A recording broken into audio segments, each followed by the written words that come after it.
like to address your question to somebody, that's fine. Sven Woodley from Medtronic, medical device company.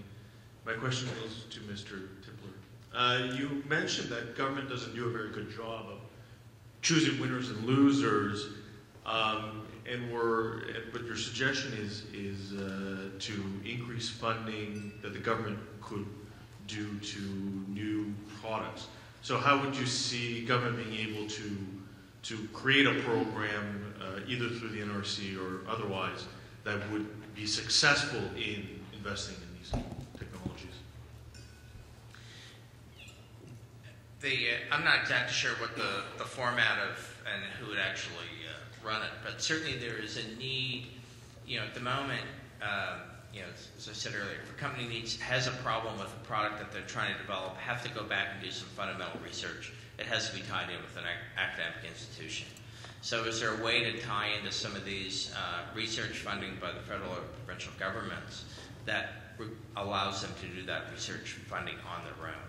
So, and there could be loan programs, there could be a number of ways of providing some of that financing that, depending upon successful or not successful, whether those things are paid back.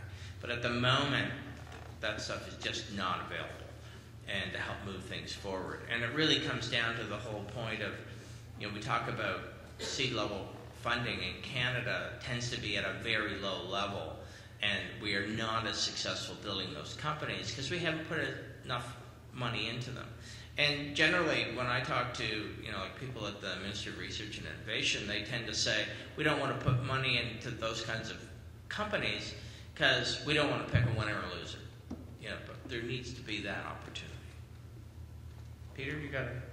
He's here nodding. I think I agree with all that philosophically.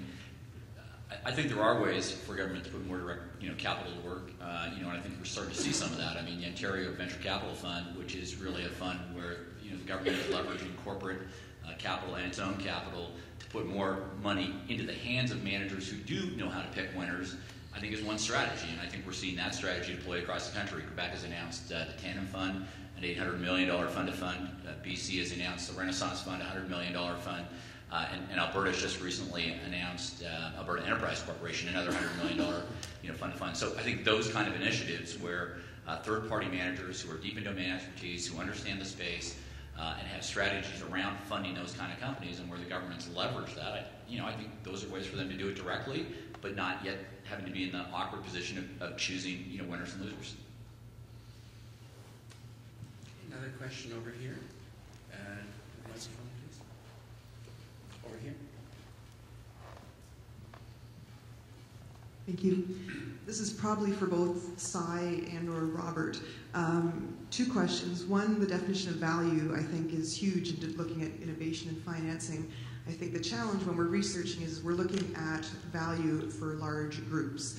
And the reality when it comes down to healthcare is what is valuable for me could be completely different from what is valuable for you. And so I'm interested in what your thoughts are in researching, looking at individual value. The other side of the coin is when you were talking about access, quality, and cost, I think of that as fast, good, cheap. And pretty much in every sector I've ever looked at, you get to pick two. You never get to pick all three.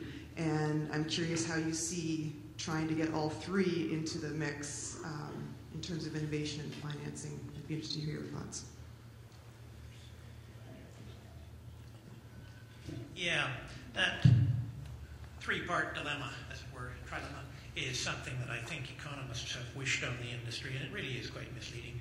I think Dr. Frank mentioned that it might be a useful start if we stopped doing things that didn't work. And stopping doing things that didn't work is a way of saving money and improving health. And as for getting things in good time, again, you don't want to get quick access to the stuff that doesn't work.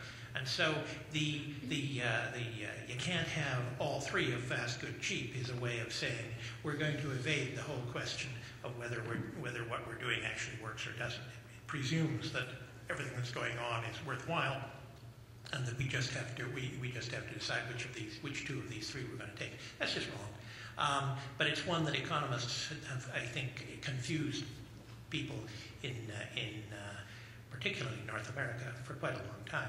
If it were true, I mean, the notion that you have better access in the United States, again, is just wrong.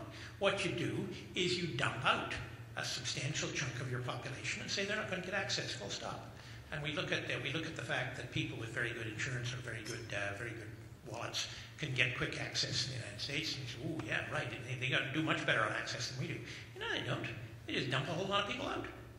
And you got to look at your whole society and say, how is this system doing across the board? So I'm just not terribly impressed by those kinds of arguments. And if you look across Canada and you look at the frequency of performance of a whole bunch of expensive sort of activities, you find that they're very wildly they're all over the map. There's lots of opportunities for going in there and saying, well, why are they doing twice as much of this here as they are over there? And that comes back to your other question of what's valuable for the individual patient.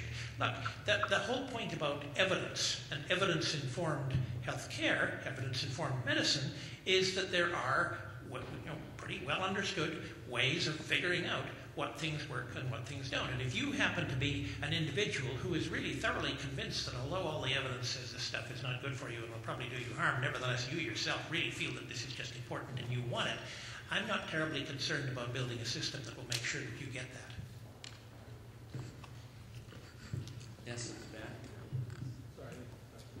Oh, I'm sorry. No, it's okay.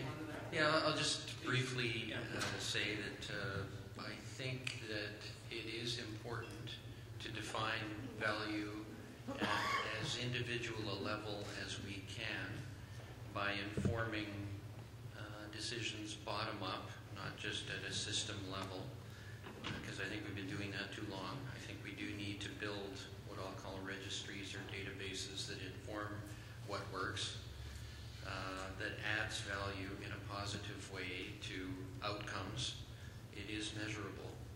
And then I think you arm the people that are making the decisions with that information to make the tough compromise that you alluded to with the access, quality, cost conundrum. And I think physicians need to be part of that discussion, as opposed to just being advocates for more of everything.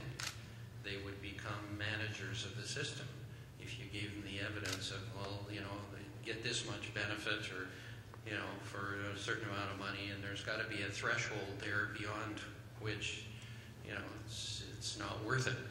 So that's where I think physicians need to be trained and engaged, is in making that, helping to make that decision with information, as opposed to just being advocates for more of everything. Good morning. Matt Deneen with Baxter Corporation, and thank you to the panel for a very intriguing hour and a half. My question is to Bob.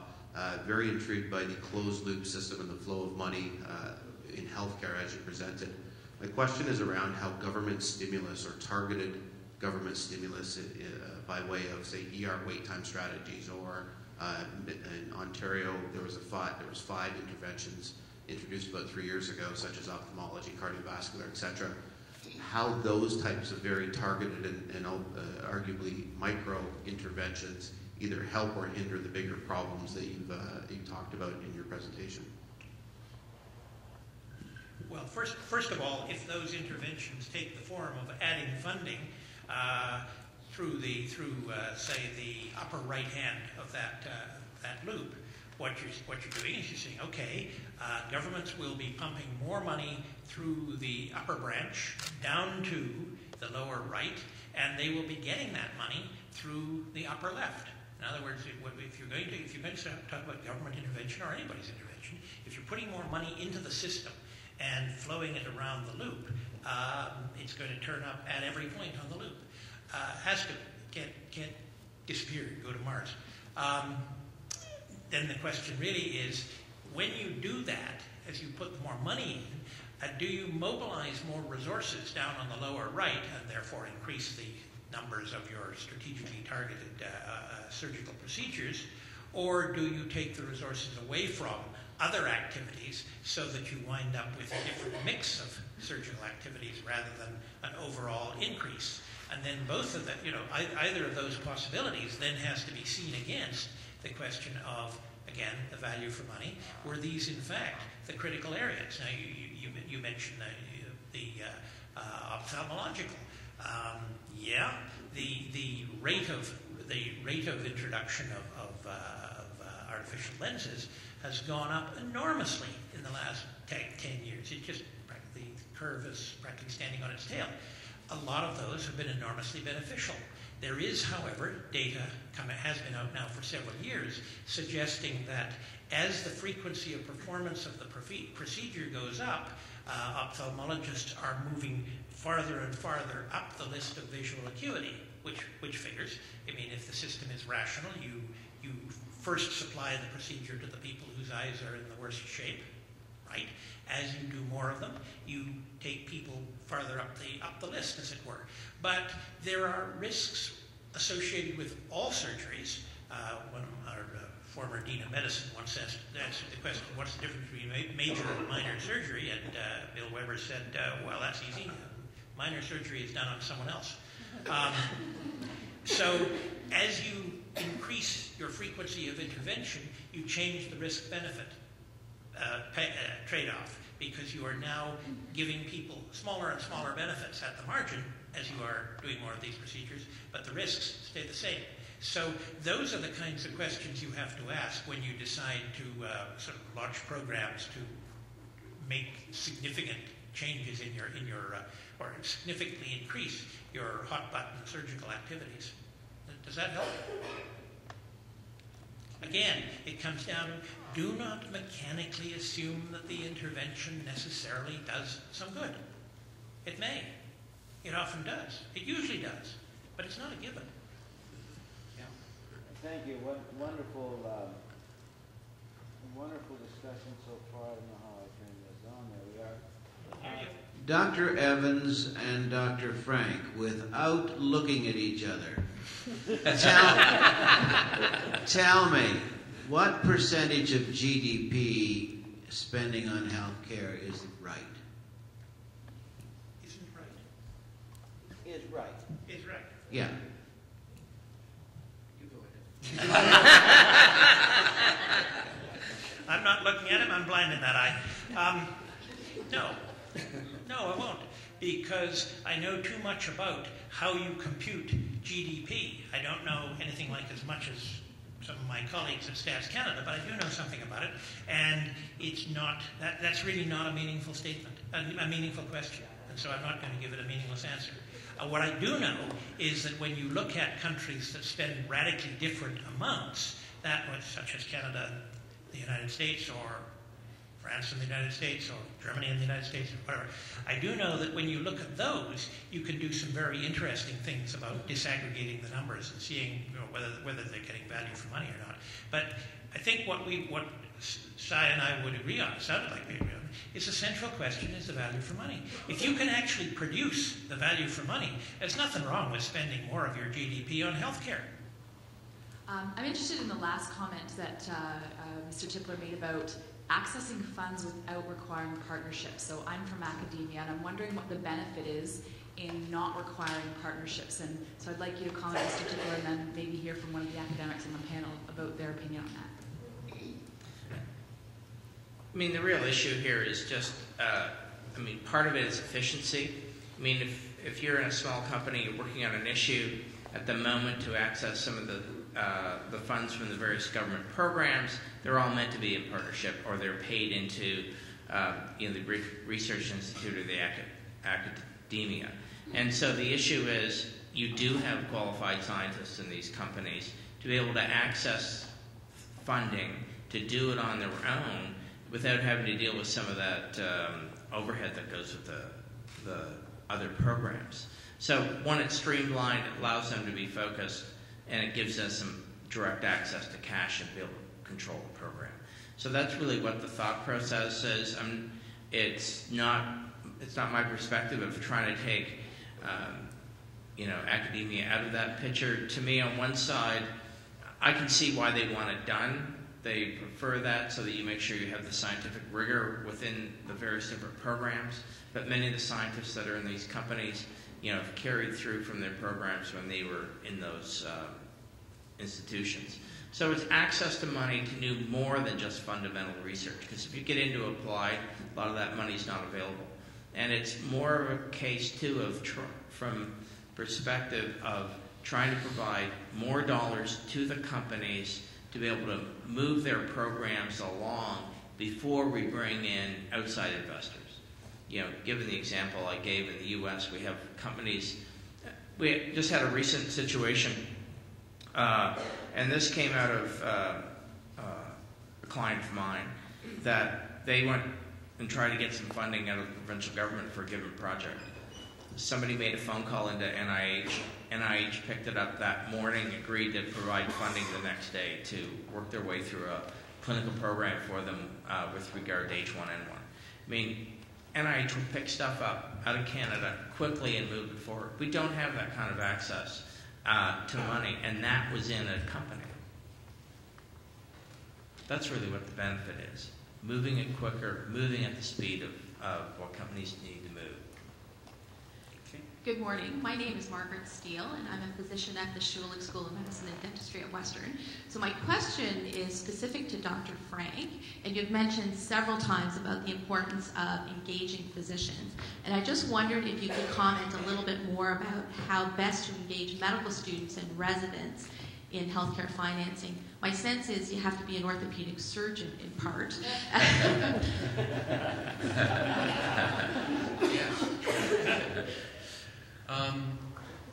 Well, I think you have to start during training of physicians. And I think right now there is, in our medical school, I don't think the word business or manage is ever mentioned. They teach us to do as they do and do it this way. And what they don't tell us is we're going to be independent owners of business when we get out and run our own little business as independent practitioners, largely or in groups. And it's after you've left medical school that you learn that there is a big business to medicine. So I believe you need to introduce those concepts as part of the curriculum right from the beginning, and probably stream them into those that have management interest, administrative interest, and have the MBA stream is part of their training in medical school and in specialization. And I think there's a huge opportunity to do that given the way our country is structured with training programs being so similar. And I think there'd be a lot of uptake to that, because I think our colleagues in orthopedics have awakened in the last number of years, thanks to people like Dr. Leach, that this kind of training can really transform the discipline. Huge opportunity. Okay, Kelly, you'd like to follow on? I just have one comment to answer Margaret's question. The Royal College actually is just embarking upon a train-the-trainer program for managers to incorporate that into all of the Royal College system across the country, and therefore to train all medical schools and residents through CanMeds. So just so you're aware. And you don't have to be an orthopedic surgeon? Well, we prefer you are an orthopedic surgeon, but, you know, we'll accept others. Okay, I have a question back corner there. The question's for Peter. Peter, you spoke about the venture capital model having changed, and you referenced your own shop. I'm on the operating side of biotech companies, have been for about 10 years, and I'm struggling with what the model is now for an early stage biotech to get through to a phase 2 company. And I'm wondering if you can give any comment as to what you're seeing that model changing into. I'm hearing a lot more emphasis on virtual companies, but that doesn't do much for building an innovation base in the country. So I just wondered if you had some comment. Yeah, it's a great question, and it's a difficult time for a lot of companies that are trying to make that transition from early stage to clinical stage. I think what we're seeing pretty consistently is focus. So the argument around, we're building multiple products so that we can diversify the risk for investors is one that investors probably don't want to hear. We want to hear focus on your key priority and get that into the clinic. And so focus your resources is probably number one. Number two is probably be creative. There's, for instance, a company here that's commercializing some technology first developed at Sick Kids. They just got a $6 million grant from a foundation that cares about what they do. And so those kind of foundations are actually stepping up and filling some of the void. And we've seen probably in our deal flow in the last 90 days, at least a dozen companies that have startled us with the non-dilutive capital they've been able to source through foundations who are highly motivated to support the medical therapeutic area that they're focused in. And then I think the other part of that is, really looking at licensing and partnerships with Big Pharma. I think in the last probably 6 months, Canadian companies have announced $1 billion in partnerships, and that included $100 million in cash with Big Pharma. And I think that's really, really important. And it's not important just because it's a source of capital. I think it's important because it's a partner who can really help you build your business. And I think those alternatives, hopefully paired with some money returning to the Canadian venture scene, will help you get there. But I really think you need to be creative, and we're seeing lots of that among the companies that we're spending time with now. This gentleman here. Good morning. This question is for Dr. Frank, but I would love to hear Robert's input. Can you offer any pragmatic suggestions for fiscal accountability and efficiency seen in market systems in healthcare, which is notorious for wasteful spending?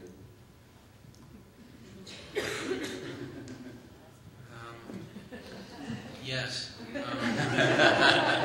Fiscal accountability starts with knowing what things cost.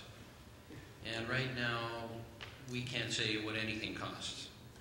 Despite years of trying, our systems are still so intertwined at a macro level that we cannot determine unit costs of things as common as joint replacements at what I would call a meaningful, believable level, because it's intertwined with so many other things. So I think fiscal accountability needs to start with that. Can we measure cost? And then it's the value proposition of what benefit do you get for this cost, and is that quantifiable, which it happens to be with joint replacements. And is there a threshold beyond which you wouldn't go on a waiting list to do joint replacements because of the risk-benefit ratio that Bob talked about? And I believe there is a way of risk adjusting the cost. So you can say that here there's threshold here beyond which you should never go. And in my mind, that would be fiscal appropriate decision making based on real evidence of cost benefit that's risk adjusted. And I think those things are all doable. It just requires a lot of measurement of some things with engagement of the physicians who have to make those calls of what's appropriate based on the evidence. So I think there's a way. Yeah, I think that's right. I agree with, I think, just about everything that Cy Frank's been saying. I think there's another dimension to that, too, and my example here is something that he will be very aware of, which is the Ottawa ankle rules. And these were developed, 20 years ago now. I think they've been greatly extended. The research program has been greatly extended. But they were a rapid, reliable diagnostic technique for sprained or fractured ankle that could be applied without needing any kind of diagnostic imaging.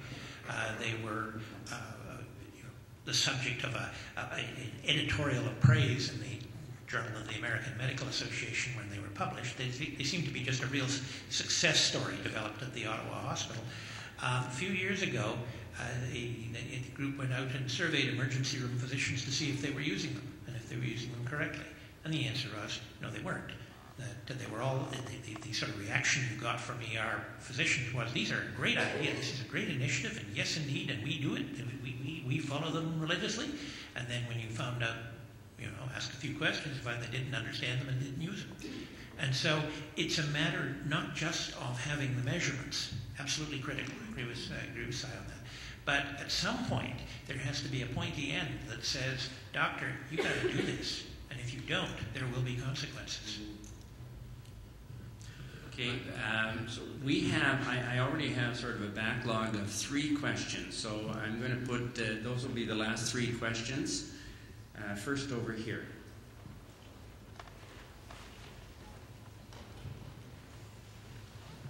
Josh Silvertown, an IB grad from 07. Just to follow up on a question 2 questions ago, maybe directed to Grant and Peter. Most of the money, the funds that are required to get a biotech up and start is for clinical stage companies. You know, from $100,000 for a small med trial to $100 million for a multinational phase 3 oncology trial.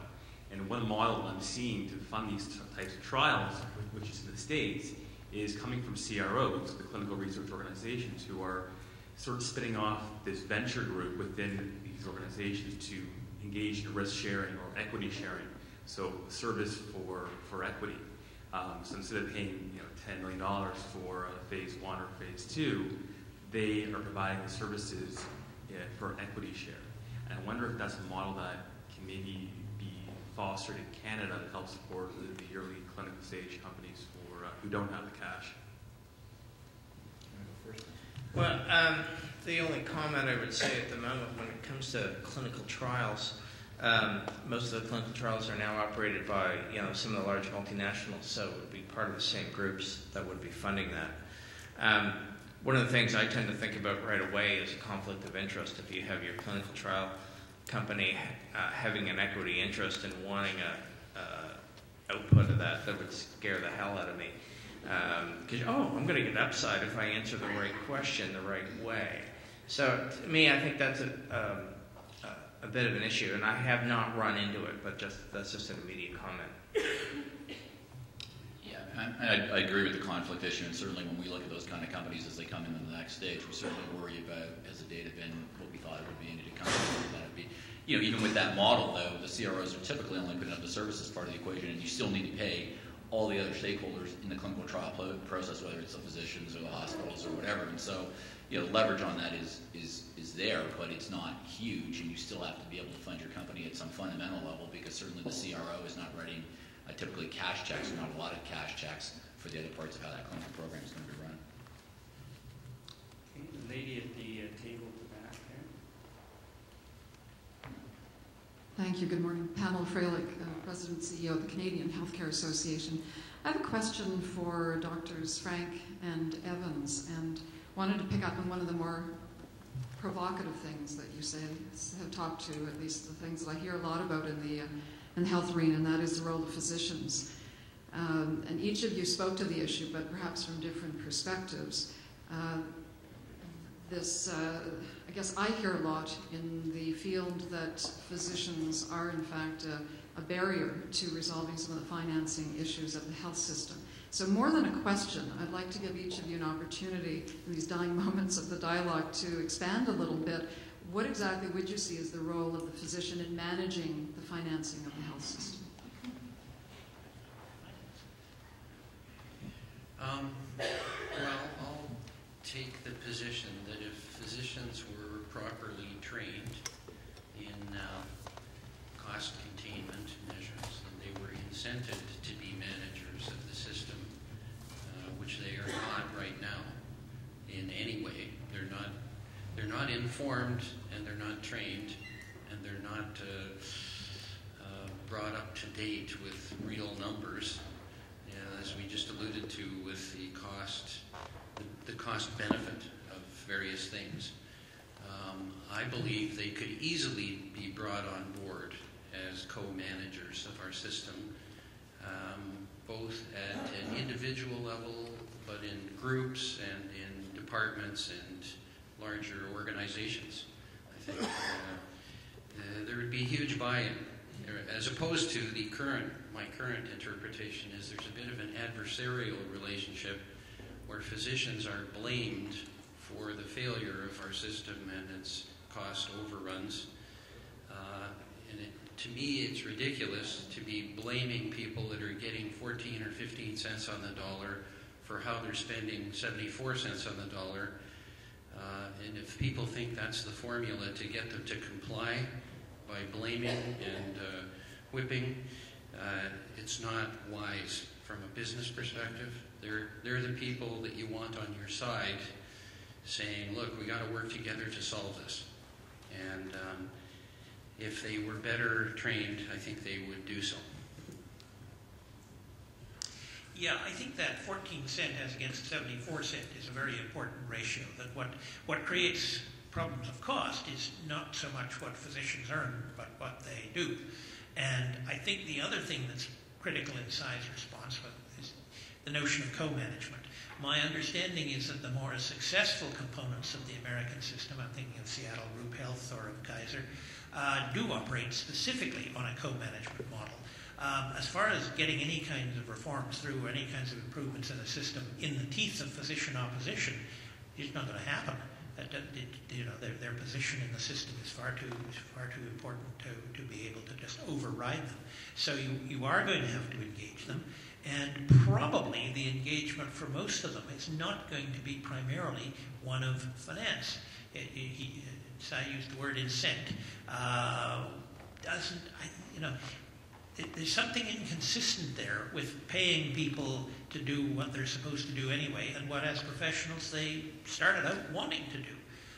So I think that the notion of a co-management and of awareness of the financial implications and the resource, and behind the financing, the resource implications of what they want to do, the fact that they're using up people's time and people's skills and people's energy, and if you really have the evidence that you're using these up in ways that just aren't doing anybody any good, I think most physicians would not find that a very attractive way to behave.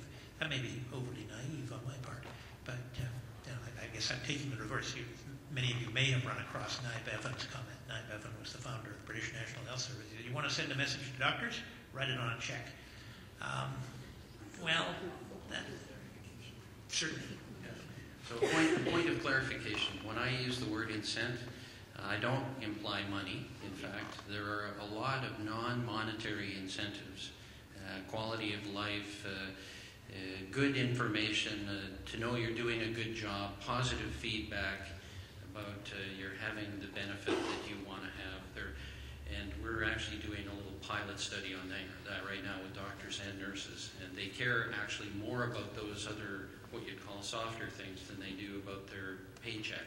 So, and that's current information. Thank you. Okay.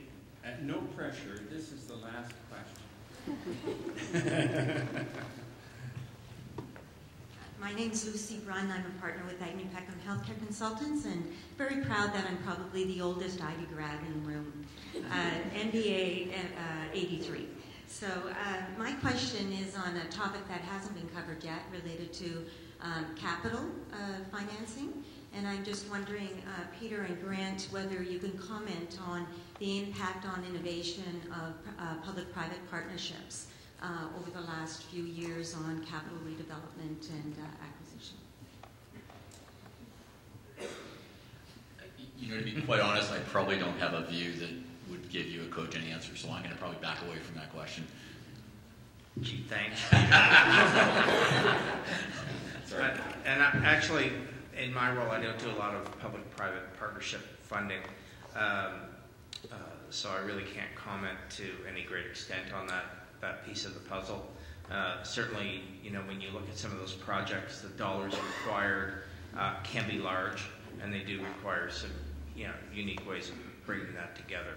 But, and you're right, the overall requirement of the amount of money that's going to need to move a lot of these innovations forward to get them implemented, that's another question about where this capital is going to come from overall. And we could probably take another panel on that topic.